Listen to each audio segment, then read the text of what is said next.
اسلام کی تاریخ کو جانا جائے تو تاریخ اسلام ایسے ایسے جنگجوؤں، سپہ سالاروں، دانشوروں سے بھری ہوئی ہے جن کی عظمت اور شجاعت کو سن کر مسلمان تو مسلمان، غیر مسلم بھی اش اش کر اٹھتے ہیں۔ تاریخ اسلام میں خلافت عباسیہ اور خلافت عثمانیہ وہ عظیم دور ہیں جن میں اسلام تیزی سے پھیلا۔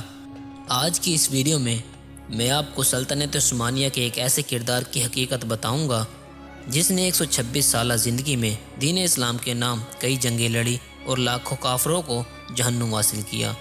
یہ شخص کون تھا؟ اس کا تعلق کس علاقے سے تھا؟ اسلام کے اس عظیم مجاہد کے بارے میں تفصیل سے جانتے ہیں، مگر اس سے پہلے چینل پر آنے والے نئے حضرات سے گزارش ہے چینل کو سبسکرائب کرنے تاکہ ہماری ہر ویڈیو کی اطلاع آپ کو پہنچ جائے۔ 13ویں صدی کے آغاز میں سلطنت عباسیہ کا خاتمہ ہوا۔ یہ وہ دور تھا جب امت مسلمہ ایک نازک دور سے گزر رہی تھی۔ اسی اثناء میں دنیا کے نقشے پر ایک نئی سلطنت ابھرنا شروع ہوئی۔ چنگیز خان کی قیادت میں منگولیہ سے تعلق رکھنے والی ایک خونخوار فوج جب اپنی سلطنت کی توسیع کے لیے دوسرے علاقوں پر یلغار ہوئی تو دیکھتے ہی دیکھتے اس فوج نے مشرقی وسطی یورپ کو فتح کر لیا۔ یہی نہیں بلکہ اس جنگجو فوج نے بر صغیر چین اور خلیج فارس تک کے علاقے جات پر اپنی طاقت کی دھاک جما لی اور اس کے یہاں حکومت قائم کرنے میں بھی کامیاب ہو گئی۔ منگول فوج نے ظلم و بربریت کی جو داستان رقم کی وہ رہتی دنیا تک تاریخ کے سیاہ صفحات کا حصہ رہیں گی۔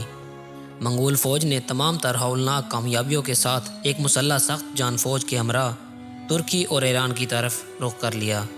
یہاں آ کر انہوں نے دیکھا کہ ترک قبائل خیمے بستیوں میں تقسیم ہو چکے ہیں، ترکخانہ بدوش تھے اور قبائلوں میں بٹے ہوئے تھے، تاہم ان میں کائی قبیلہ نہ صرف طاقت میں زیادہ مضبوط تھا بلکہ ان کے پاس دانشوروں اور جنگجوؤں کی ایک بڑی جماعت موجود تھی۔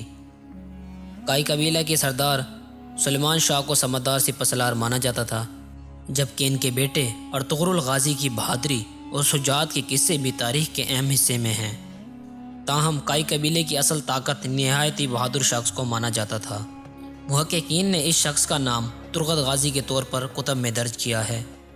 ترغت غازی اسلام کے ان مجاہدین میں شمار ہوتے ہیں جنہوں نے ایک صدی تک اسلام کی روشنی کو دنیا بھر کے کونے کونے تک پھیلانے کی خاطر کفار سے جنگیں لڑی۔ تاریخ انہیں اس لیے بھی جانتی ہے کہ ان کی شجاعت اور بہادری بے مثال تھی۔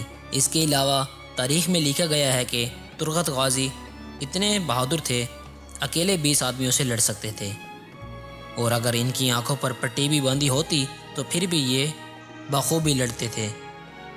اردو زبان کی تاریخی کتابوں میں ان کا نام نور گل لکھا گیا ہے۔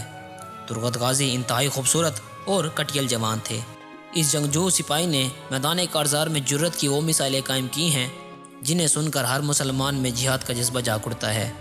کلہاڑی سے جنگ کرنے والے اس جانباز کی قیمتی اور نایاب ہتھیار آج بھی ترکی کی ملٹری عجائب گھر میں موجود ہے اور ہزاروں لوگ اس کلہاڑی کو دیکھنے جاتے ہیں۔ ترغت غازی کو کلہاڑی چلانے والا ماہر جنگجو مانا جاتا تھا۔ ان کے اس ہتھیار کو قدیم جنگوں کے مضبوط ہتھیاروں میں سے پہلا نمبر دیا جاتا ہے۔ کہا جاتا ہے ارطغرل کی وفات کے بعد ارطغرل کے بیٹے عثمان غازی کا ساتھ دیا تھا۔ سلطنت عثمانیہ کی پہلی جنگ میں بھی آپ عثمان غازی کے ساتھ رہے۔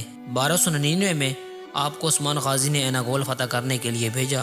آپ نے ایناگول کو فتح کیا اور 36 سال تک اس شہر کے گورنر رہے۔ ترغت غازی کا انتقال بھی ایک مشہور جنگ کے دوران ہوا۔ انہوں نے 126 سال کی طویل عمر پائی۔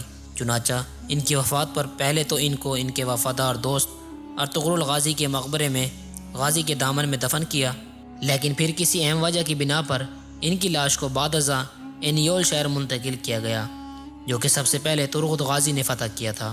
دوستو، اب میں آپ سے اجازت چاہتا ہوں۔ ویڈیو پسند آئی تو ویڈیو کو لائک کریں۔